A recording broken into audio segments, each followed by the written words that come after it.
Hi అందరికీ. ఈరోజు cabbage తోటి ఒక డిఫరెంట్ అలాగే టేస్టీ స్నాక్ మీతో షేర్ చేసుకుంటున్నాను. బేసిక్గా క్యాబేజీ చాలా తక్కువ తింటారు పిల్లలు. కట్లెట్ అలాంటివి అయితే ఓకే, బట్ ఇలా చేసి చూడండి, సూపర్ టేస్టీ ఉంటుంది అని పిల్లలు కూడా ఇష్టంగా తింటారు. ఫస్ట్ అయితే కొంచెం పసుపు, ఉప్పు, ధనియా powder, garam masala, red chilli powder, కొంచెం జీలకర్ర పౌడర్ కొద్దిగా వేసుకున్నాను. మంచి కలర్ఫుల్గా ఉండడానికి కాశ్మీరీ చిల్లీ, అలాగే కొంచెం అల్లం వెల్లుల్లి పేస్టు. మొన్న ఒక్కరోజు ఏమో అల్లం వెల్లుల్లి పేస్ట్ అయిపోతే బయటది వాడానండి. అస్సలు నాన్ వెజ్లో అల్లం వెల్లుల్లి పేస్ట్ ఉంటేనే మంచిది. అసలు ఆ రోజు అయితే తిన్న ఫీలింగే లేకుండే. మంచిగా ఒకసారి అన్ని మసాలాలు చేసి పెట్టేసుకుంటే ఇంకా ఒక 1 మంత్ 10 డేస్ వరకు నాకు టెన్షన్ ఉండదు. మంచిగా హోమ్ మేడ్ చేసుకునేవి మంచి టేస్ట్ ఉంటుందండి.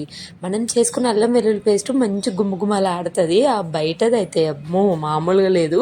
అది మర్చిపోదామన్నా మరవలేకుండా ఉంది అన్నట్టు. సో మంచిగా కొంచెం చిన్న పీసెస్ లాగా చికెన్ కట్ చేసుకొని, సో ఈ విధంగా మంచిగా మ్యారినేట్ చేసి ఒక 10-15 మినిట్స్ పక్కన పెట్టేసేయండి.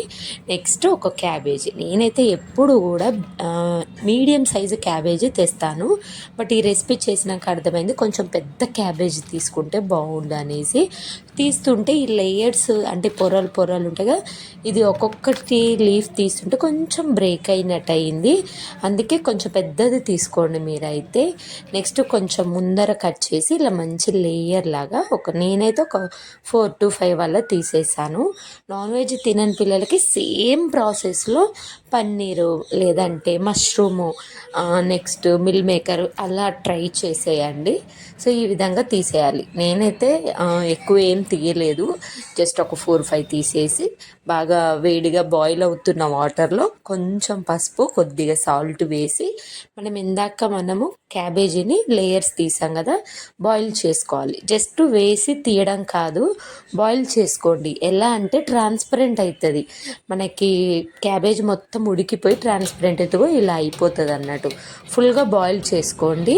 అలా అని మొత్తం వాటర్లోనే ఇలా పట్టుకుంటే విరిగిపోయేలాగా కాదు, ఒక 90% కుక్ చేసుకోండి. చూసారు కదా, ఇలా మనం ఇట్లా ప్రెస్ చేస్తుంటే మంచిగా ఉడికిపోవాలన్నట్టు. సాల్ట్ కూడా వేసాం కాబట్టి డైరెక్ట్గా తిన్న టేస్ట్ బాగుంటుంది.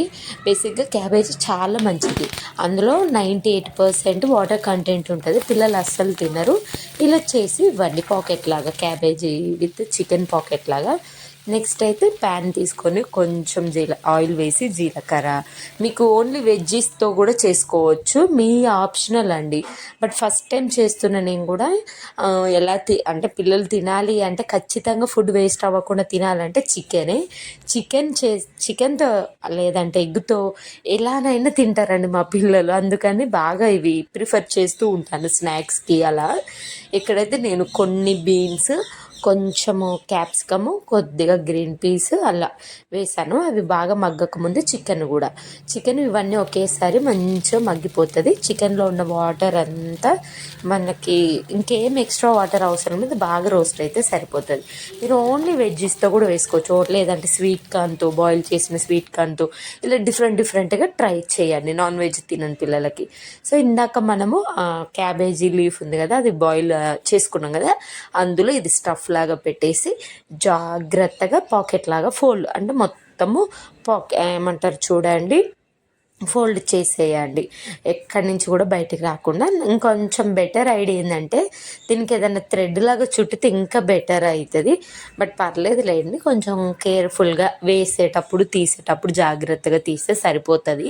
అది లోపల నుంచి బయటికి ఏమి అవ్వదు, ఎందుకంటే మనకి క్యాబేజీ కూడా బాయిల్ అయిపోయింది కాబట్టి ఎక్కడికి ఏం కదలదు అన్నట్టు. సో మనం లోపల పెట్టిన స్టఫ్ ఈ విధంగా బయటికి కనిపిస్తుంటే క్యాబేజీ మంచిగా ఉడికినట్టు. సో నెక్స్ట్ అయితే ఇలానే అన్ని ఫోల్డ్ చేసేసుకొని అదే ప్యాన్లో కొంచెం ఆయిల్ వేసి జస్ట్ అలా కొంచెం స్పార్కిల్ లాగా అయితే నేను నువ్వులు వేసుకున్నాను. జాగ్రత్తగా ఈ పాకెట్స్ని అందులో పెట్టేసేయండి, అంతే. సిమ్లో just 5 minutes, 2 minutes one side, 2 minutes అలా సిమ్లో పెట్టి మంచిగా జస్ట్ షాలో ఫ్రై లాగా చేసుకోండి, అంతే. ఆల్రెడీ మనకి లోపల చికెన్ బాయిల్ అయిపోయింది, మొత్తం కుక్ చేసుకున్నాం. ఎక్కువ అంటే కొంచెం హాఫ్ బాయిల్ అలా ఏం కాదు కాబట్టి. అలాగే మనకి క్యాబేజీ లీవ్స్ కూడా మంచి బాయిల్ అయిపోయింది కాబట్టి జస్ట్ అలా ఆ ఫ్లేమ్ బాగుంటుంది అన్నట్టు. అంతే. సో ఇలా గోల్డ్ కలర్ అయిపోయిన తర్వాతకి తీసేయడమే. కొంచెం ఫ్లిప్ చేసేటప్పుడు జాగ్రత్తగా అటు ఇటు మీరు కొంచెం రాకుంటే ఏదైనా థ్రెడ్ చుట్టేసేయండి. లేదంటే అరిటాకుది ఉంటుంది కదండి, కొంచెం తీసేసి మంచిగా చుట్టేస్తే సరిపోతుంది. సో ఈ విధంగా టిష్యూ పేపర్ పైన పెట్టండి. ఎక్స్ట్రా ఆయిల్ ఏమైనా ఉంటే కూడా అబ్జర్వ్ చేసేస్తుంది.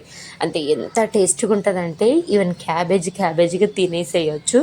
నిజంగా బాగుందండి. నేను టేస్ట్ చేశాను. ఖచ్చితంగా ట్రై చేయండి. కొన్ని అయితే నేను ఆనియన్స్ మా పిల్లలకి ఇష్టమని వేశాను. ఇది కచప్లో, సాస్లో ఏదో ఒకటి, లేదా మైనీస్లో ఎందులోనైనా డిప్ చేసి తింటే ఇంకా బాగుంటుంది. బట్ నా దగ్గర అవి ఏం లేవు.